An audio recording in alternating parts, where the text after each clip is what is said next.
Hi and welcome to The Courageous Collective, the podcast where we celebrate diverse women who dare to do things differently. I'm Rupa Baradva, a copywriter and communication specialist. I work with women entrepreneurs to help them get clear on their brand messaging, and I help them become more visible to their target customers using PR. And I'm Vardeep Edwards, founder of The Branding Fox, a design consultancy that supports women in business with their branding and design needs.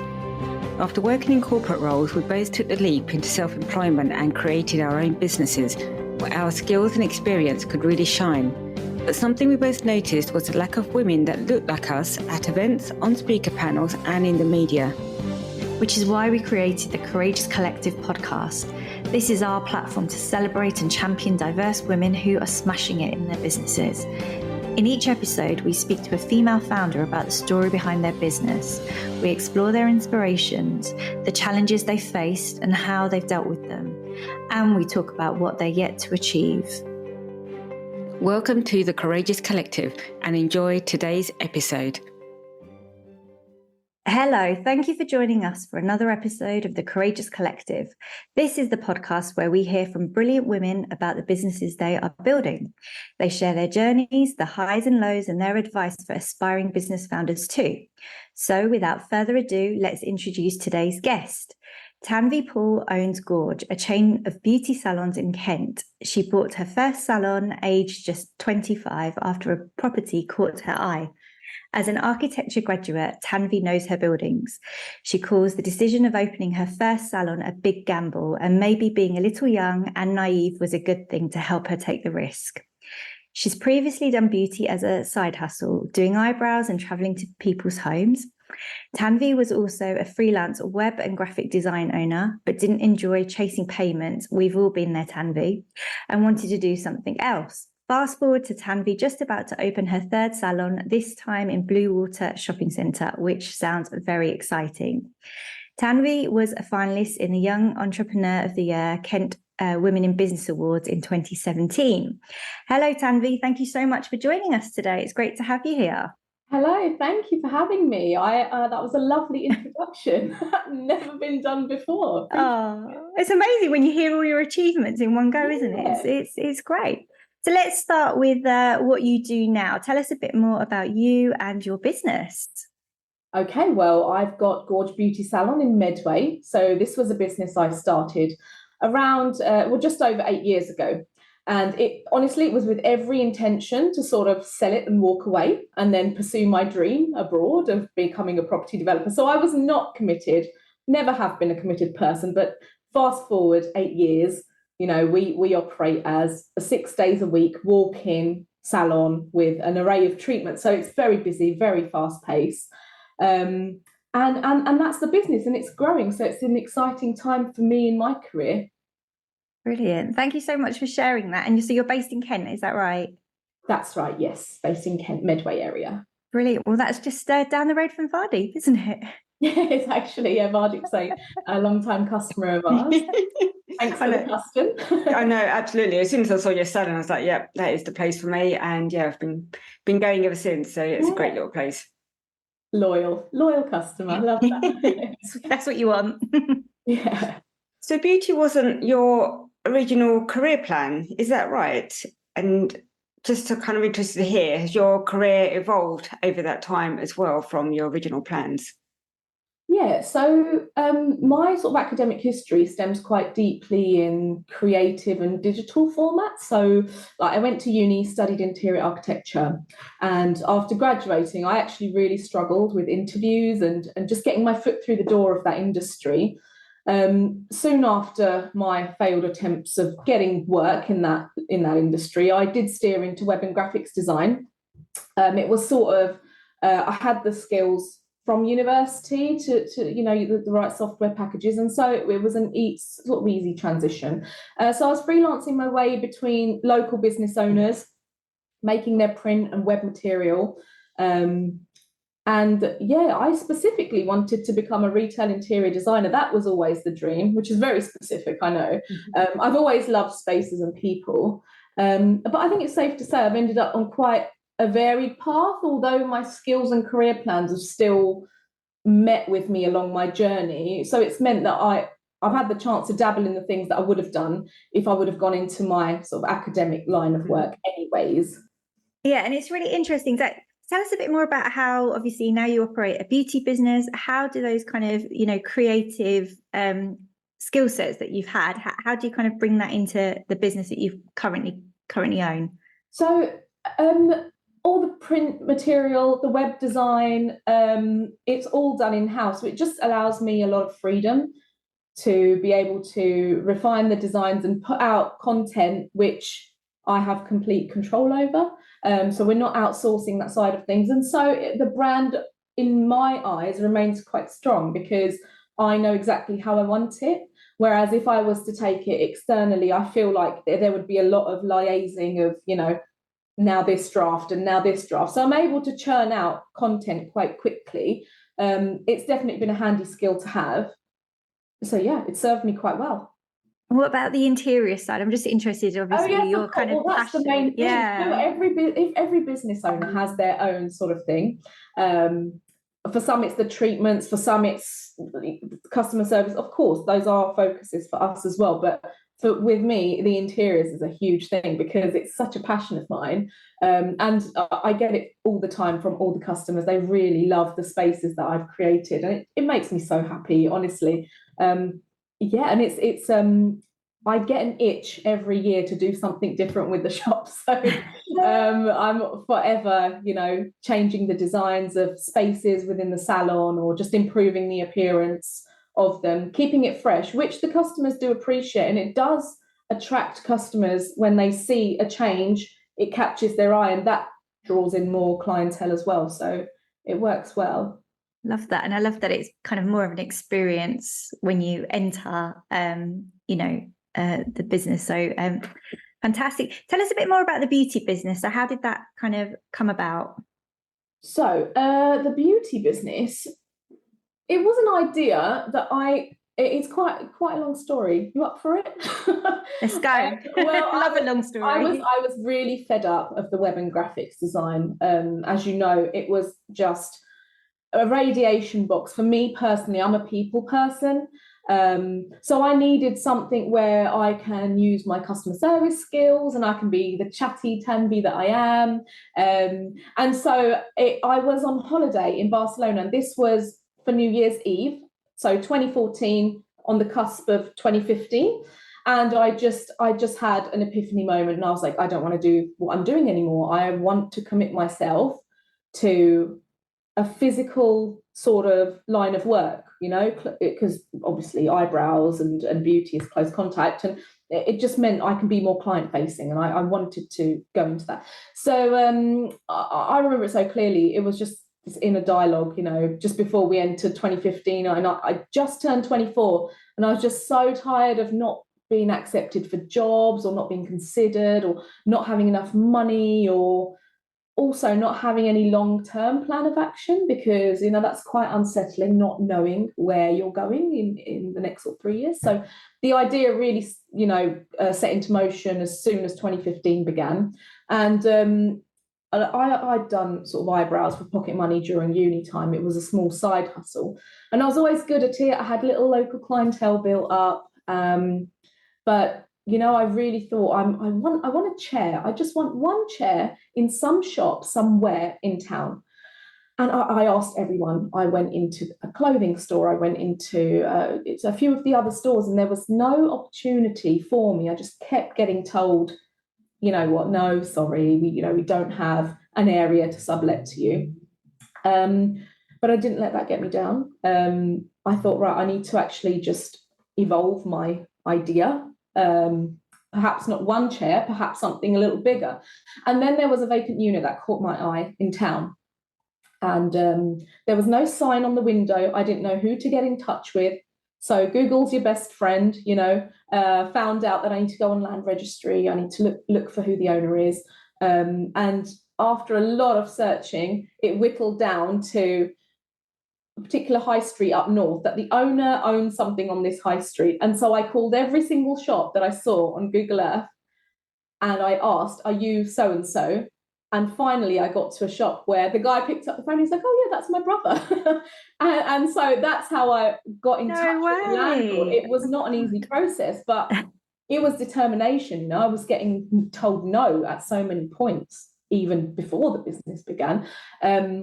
But 2 months of builders, DIY, and a loan, and we finally opened the doors. I did not know what to expect, but we were very fortunate that Gorj actually really filled a gap in the market at the time. There was nothing like that in town. You would have to go to a couple of towns down to get your brows done.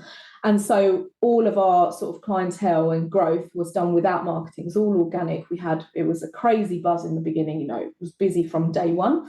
And yeah, the rest is history. So that's how I got into beauty. It was just go with the flow sort of thing. Love it. Love it. Thank you so much for sharing that. And I love the fact that you didn't give up when I guess so many of us might have given up at their first hurdle. You kind of kept going. So yeah, really great to hear that. I guess you have to be a little bit stubborn, don't you? Definitely. Definitely. That's amazing. Shows a lot of resilience, doesn't it, as well? And I think I read and listen to quite a lot of stories about business founders and where they started. And resilience does crop up quite a lot, and I think it's quite easy to think when you're looking online or other successful businesses that it's happened overnight or that it's always been successful. But really that journey is up and down, isn't it? And, and everyone's had their points where it's been hard or they could have quite easily given up. But it's interesting how you didn't give up with this, but you did with your previous career path. So there must have been something in there that kind of kept you going. I don't know. It's funny you say that. I think you fall into things and the right things come at the right times. As wishy-washy as that sounds, I really believe in it. And I had a gut feeling that this was going to be it, So yeah, I'm glad I took the plunge and went for it. Absolutely. And do you think beauty is quite a tough market to break into? I mean, you spoke about, struggling to get your foot in the door with your previous career choices. Did you find any sort of, struggles in that sense with the beauty market? Yeah, so like beauty is an ever-changing industry and you have to stay relevant, else the business sort of saturates. There's always new treatments coming out and there's always new products and people want the next best thing. And so I think at the time when I opened it, I was very fortunate because there was no other salon of this type in the area. So we really had a USP. And I made sure it had a strong brand from the beginning. So I have my sort of graphic design skills to thank for that. It's definitely tougher now to open a salon than it was 8 years ago. So it would cost a lot more. There's a lot more mobile, home-based beauticians now, especially after the pandemic. People really sort of downsize, cut their costs. Yeah. So you have that element. And also there's extremely high beauty standards because of social media. So you have to stay on top of it. Otherwise, unfortunately, we're in that sort of culture where you can get just cancelled or you're not relevant anymore. I think having a unique service offering is key to pulling in clients and customers. So if you're doing services that are not commonly found, it can attract clients, such as like we do vajacials and our facial techniques and combinations differ from your standard format because we formulated them in-house. It just gives us an edge. So that's what makes us thrive in a market that can be quite tough to break into. Yeah, definitely. Tanvi, sorry, can you just explain what that was? What you call what did you call the treatment? So we do vajacials, which are not commonly found in salons, but we we work on the intimate area. So we wax the area, which is your standard Hollywood service or Brazilian, whatever you prefer. And then we work on actually steaming the area. We do a cold compress first. We steam the area. We'll do sort of ingrown hair removal. We apply a mask, which hydrates the skin. And so it's just for an area that kind of gets neglected. It's something that people see value in, and we are busy with those. We struggle to advertise that service, to be honest, because we can't put that content but the people that have discovered it, they are back every month having it done and they love it. Oh, amazing. See, I learned something new every day.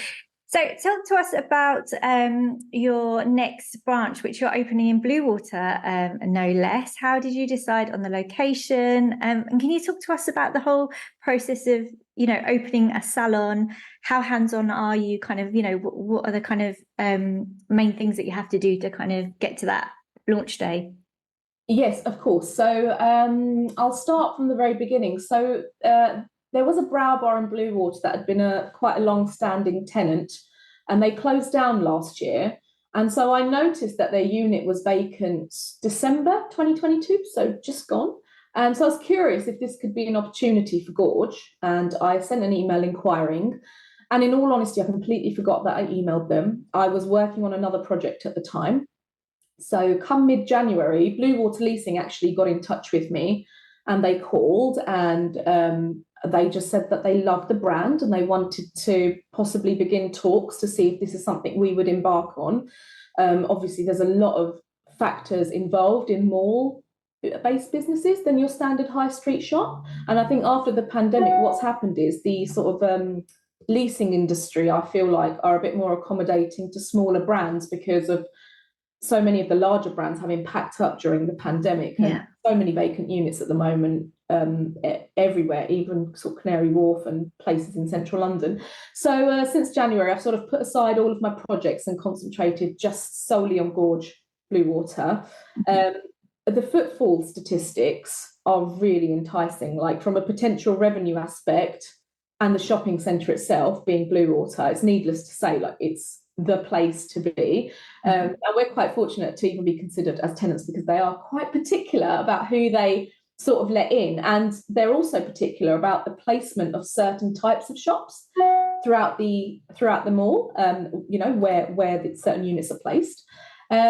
So I did have to figure out firstly whether the business, whether it was a viable business model with the sort of expenses involved with being Bluewater.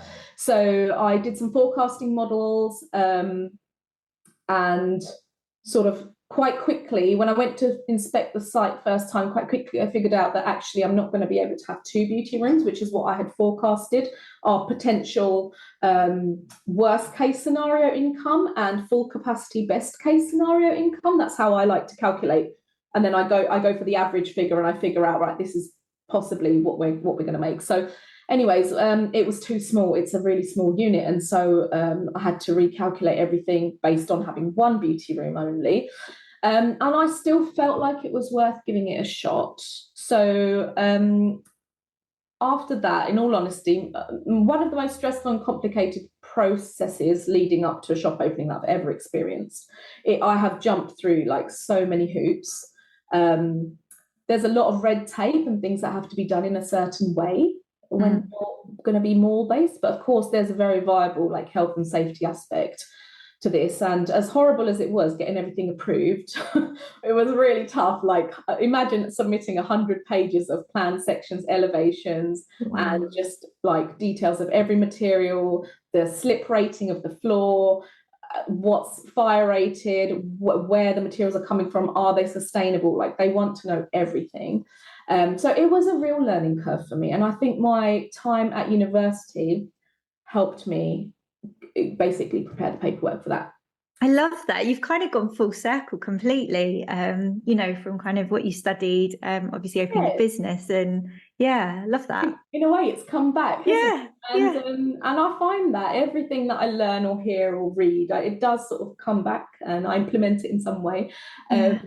So we are hoping to get the keys this week, actually, and fit out is scheduled for 3 weeks. After which we'll allocate a week for PR and events and training and filming and tightening any loose ends. So I actually have been overstaffing since January in my Strood branch. So this has allowed me to sort of train up and get the staff ready in time for when the new rota kicks in and we need to work between 2 locations. But I'd say I'm about as hands-on as anyone could be. I think you have to be, unless you've got a team of people around you, which is something that I lack. I find that I do a lot of stuff myself, which seniors to me in the line of business always say to me, Tan, you actually do a bit too much. You need to bring someone on board. But it just means I can micromanage things. That's for me, that's where I need to grow as a business owner. I need to sort of let people in. But I can't take a backseat in any situation, unfortunately. It's just who I am. So I manage the treatment, formulation, print material, social media to an extent, and the interiors massively, general paperwork, and the operational side of things. You can be stretched quite thin as a business owner, but it's just part and parcel of what you do. Fantastic. Wow, thank you for that, because that's just given, I think, us a real insight into opening a kind of bricks and mortar business. I don't think we've ever had that insight before on the podcast. So yeah, thank you for that. No worries. There's so many elements, isn't there? I think bricks and mortar is unfortunately for the younger generation. I feel like a lot of people look for online opportunities, and bricks and mortar, as you can see, the high streets are struggling. There's a very limited amount of young talent coming in and opening up innovative stores. I am planning to put some content out there in the future. I would like to mention for any of your listeners, perhaps in a few months' time, I'll have some content out there just to sort of help people understand basic things like what a lease is and how you can negotiate certain things and what you need to do in order to open a type of store. So that's I think that would go down really well. I think a lot of people that are listening probably would find that very interesting and useful. So yeah, watch this space definitely for that content. There's you've got your hands in lots of different pies, Tanvi. How do you manage to struggle it all? And kind of manage everything. And do you think if you were to outsource or hand something off, you spoke about having a team potentially, what might be one of the first things that you would agree to let go of? I would agree to let go of the general day-to-day operational tasks, as in on shop floor. I currently have a PA/receptionist working for me. It's proved to be quite handy. So I think for the other store as well, someone of the same sort of caliber in that role would offload a lot of things for me. After which, I think it'll be web and graphic design, because that can take up a lot of time. I was going to say, yeah, how much time do you think you give to still working on the design and the branding? I mean, Vardy, look, you're in the same line of work, right? So you get people of all different calibers. For me, I'll give you an example. It's Tuesday today. I need to have the Bluewater website live by Friday. and I've only just sort of set the template up, but gosh. Yeah, I'm. There are more professional people than myself, of course. But yeah, I think I need to get them involved. It's high time.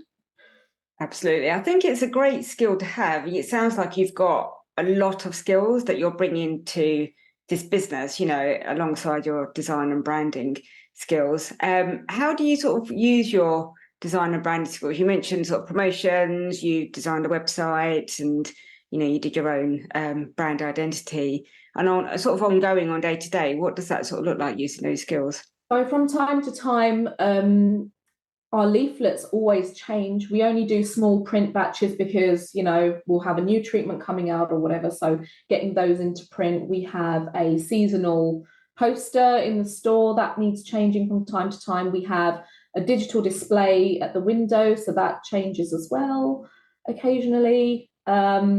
Social media, I'm a little bit more hands off at the moment, but I do like to get involved with like content creation. But I appreciate it's quite a lot of work, actually. Yeah, I know. I'm amazed you managed to find time to do it all, to be honest. Yeah, it is a lot, but yeah, I always end up using my sort of Illustrator design skills somewhere along the lines for. There's always new things like vouchers that need printing or leaflets or something new. So yeah, it's useful. Yeah, I don't know about you. I think if that's been your background, then you're already in that mind when you're thinking about things. So sometimes it's almost quicker, isn't it, to do what you've got in your head yourself. I think you've hit the nail on the head there for me. Like, I think I have a vision, and by the time I'll translate it to someone, I sort of just want to get it mocked up and ready to go. So absolutely. And it's obviously the things that you love doing as well. So why would you kind of want to give those up as well? It's almost like finding the other things that you can maybe outsource that you might not love as much. So yeah. So talk us through some of your challenges that you've faced as a business owner, and how have you overcome them?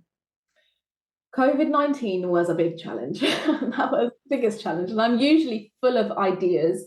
I am an idea generator. That's just me as a person. I have always been that way. But during the pandemic, I really failed to sort of reconfigure my business to make it functional during the pandemic. So we're obviously close contact. We can't serve a customer from far away. We are so close to them. It did not abide by the rules. And so our business model was not viable in that climate. And so sitting tight and waiting was the hardest thing I felt I've ever done, because it slowed me right down in every aspect. So on one hand, you'd say, it was a nice break. But on the other hand, it also took away a lot of the business. It took a lot from the business. So we did survive it. It was a good year. This last year has been a good year to recover from the sales dive. But that was definitely my largest challenge. And then my greatest challenge ahead of me is sort of reformatting my current brand, which actually we've always functioned as a very mid-range brand, because we cater for the masses. We've got 23,000 clients on our books over the last 8 years. So now we're entering a sort of luxury audience, and I'm excited to see how this plays out, but we need to obviously reorient ourselves to be able to cater for a more luxury clientele. But overcoming problems for me is just all about being solution oriented. So it does take a lot of courage.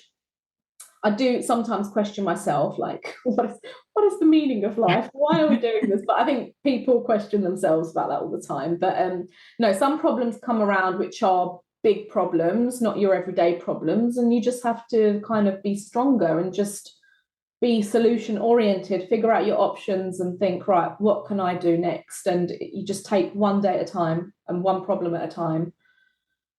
Brilliant. And do you have some kind of support network to kind of help you maybe think through some of those solutions? How do you kind of get to the stage where you actually, make those solutions happen?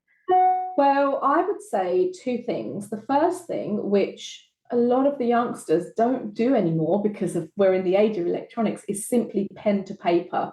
I have had a notebook forever. For the last 10 years, I have all of my notebooks from the last 10 years, every idea, every meeting, and it just helps clear your mind when you map things out and you write things down, and you can revisit and know your thoughts and your thought progress. And secondly, friends and family, like, just rant to your mother if you can.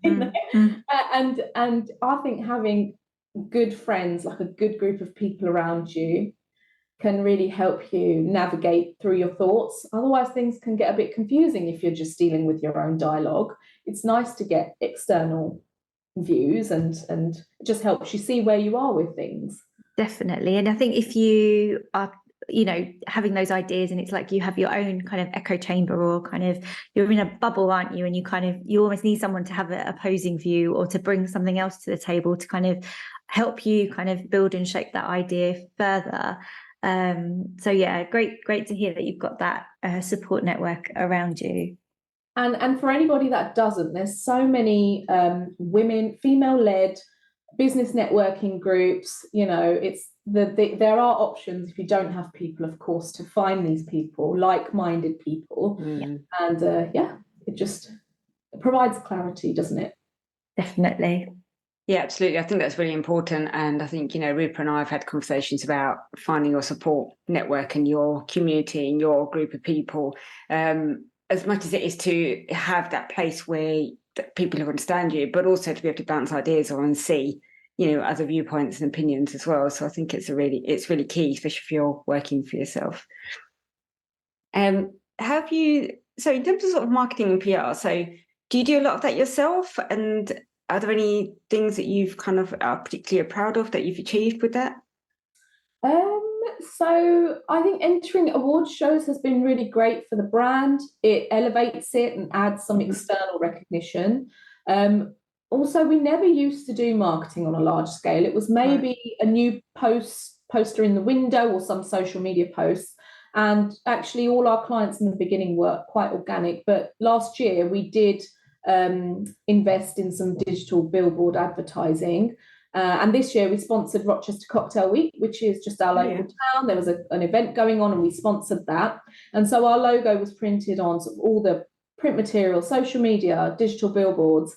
And we had an article published online about my non-profit initiative called Improve Strood. So it's currently just a simple petition, but one of the things on there is an indoor marketplace, just using a current derelict property in the town and turning it into a hub for passing trade and small businesses. So so we've got a little bit of press news, a little bit of digital marketing, and the word's been going around. I am actually just today signed a contract to outsource finally some marketing for social media. But it would be nice to get some professionals involved and not do so much of it myself, because they know better. Yeah, definitely. I think some of the other business owners we've spoken to are purely sort of online, so it's interesting to see how the marketing has changed. So you obviously got an actual physical shop, therefore your marketing is a bit of a mix of both, and looking at how to target your audience and get that footfall as well. And I've signed your petition, so I think it sounds like a great idea to get that in Strood, because we've been to a few, and went to one in Canterbury actually just last week, and it's they're great little spaces to have food and drinks and somewhere to sort of sit and eat as well. It's good to attach your brand to sort of local initiatives as well.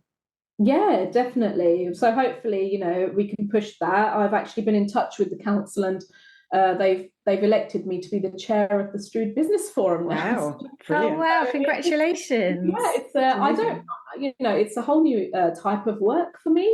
But if it means that we can push some things in the right direction to help improve the town, then I'm all for it. That's incredible. So, Tanvi, talk to us about the reality of being a business owner, and obviously a beauty business owner as well. Is it all glamour? Because it sounds like it's a lot of work from where I'm sitting at the moment. So put it this way, whilst my staff are using fancy little scissors and whatnot, I'm at the back with a plunger. I'm blocking my drain, or I'm de-weeding the parking area, or I'm fixing a leak, or putting up a shelf. It is, for me, I mean, I can't speak for other salon owners, but for myself, it is very anti-glamorous. I would love to change that. But I no longer enjoy doing these things. So it's a problem. I feel like we need to have a handyman on our books at all times, because things are always going wrong. But it's not glamorous. And actually, everything becomes your problem as a business owner. So if there's something wrong with the building, it's your problem. The business, again, it's your problem. Even if there's a problem that a staff member is having, it becomes your problem. So it's very stressful. It is extremely stressful, but a business will forever require an owner's effort. So there's no such thing as, setting up a business and having a manager and then taking the back seat. To an extent, you could do that, but, no one will ever know your business the way you do. Mm-hmm. And no one will ever care as much, and if you find these people, keep them. Because I have staff members that have been with me for 8 years, and there's so much love and respect there. But ultimately, even with a small salon, there's so much work outside of the actual beauty treatments that goes unseen. It's a lot. And do you relax? How do you relax? Do you switch off? I don't switch off, and if I do switch off, it's really I struggle to get back into it. So I like to just stay at a steady pace all the time. Mm-hmm. So I don't take weekends off or things like that. I kind of chop throughout, it's like an eternal timeline. So I'll work, and then I'll chill for an hour, and then I'll work, and it's just constant. I don't set days when I'm off, and so it's all a blur, really. I don't even know what day it is. Brilliant. That's what works for me. Yeah, it works for you. Exactly. That's the main thing. I think that's it, isn't it? Especially if it's your own business and you've got to run it day in, day out. You've got to make it work for you, whatever that looks like. It's interesting, isn't it? Because there's so many sort of stories sometimes you read online. Oh, yeah, I've just made lots of money on this business and I only work 4 hours a day. And, It's so damaging for that type of content to be pushed like the young crowd. Like, the chances of you making such good money doing next to nothing is next to nothing. No chance. Absolutely. Very minimal. So there's a lot of graft that goes in, to having your own business. Absolutely. So just for our listeners, Tanvi, what would be your biggest piece of advice for those who are already business owners or considering running their own businesses or becoming self-employed? Oh, that's a really good question.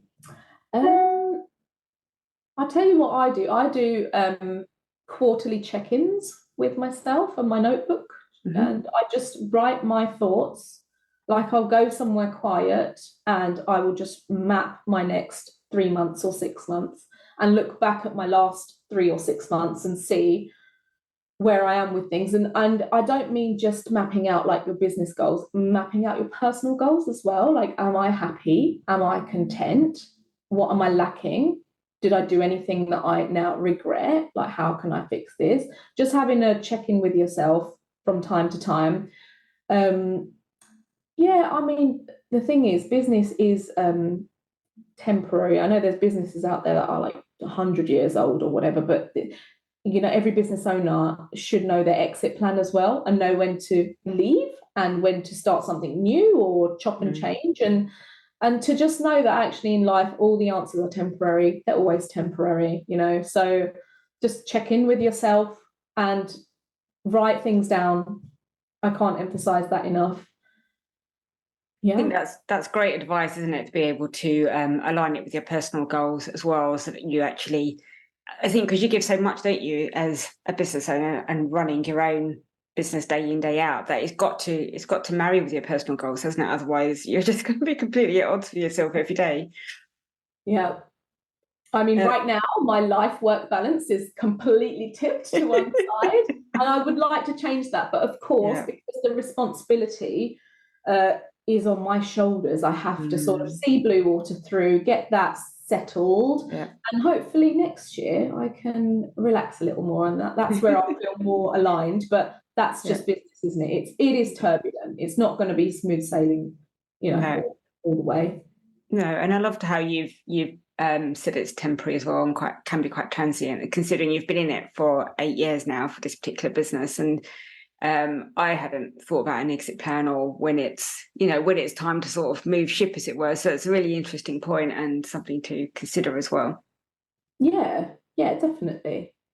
I love the idea of doing the 3 to 6 month check-ins as well, and also then reading back what you've said, a year ago, because again, that's just a sign of growth, isn't it? And actually seeing how far you've come and also what's kind of lying ahead and having those kind of regular goals. And actually, I think holding yourself accountable is so important. Sometimes when you work for yourself, you don't have to kind of answer to a boss or somebody else.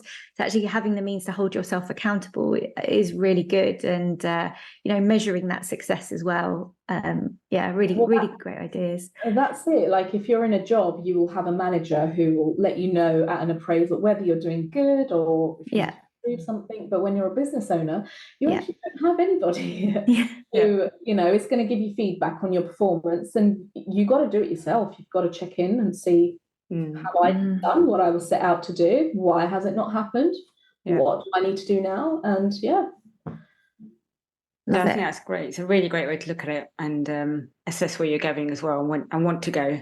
That's great. Thank you. Thank you so much, Tanvi. Honestly, it's been lovely chatting with you. And I already thought I knew quite a bit of your story, but I've just learned loads today. And it's been really interesting and really lovely to talk with you and sharing your story with our listeners. We will share your website and social media handles in the show notes so people can connect with you. And that's it for this episode. We hope you enjoyed listening. Please do keep sharing your feedback with us. We're now on Instagram, so do follow us. We are at the_courageous_collective. Thank you. Thank you for listening to today's episode. The Courageous Collective is created by Rupa Baradva and Vardeep Edwards. We really appreciate your feedback, so please like, share and follow us. Please also subscribe to receive an alert for our next episode. You can find out where to follow us on social media in the show notes. And if you'd like to be a future guest, please do get in touch. Thanks and see you soon.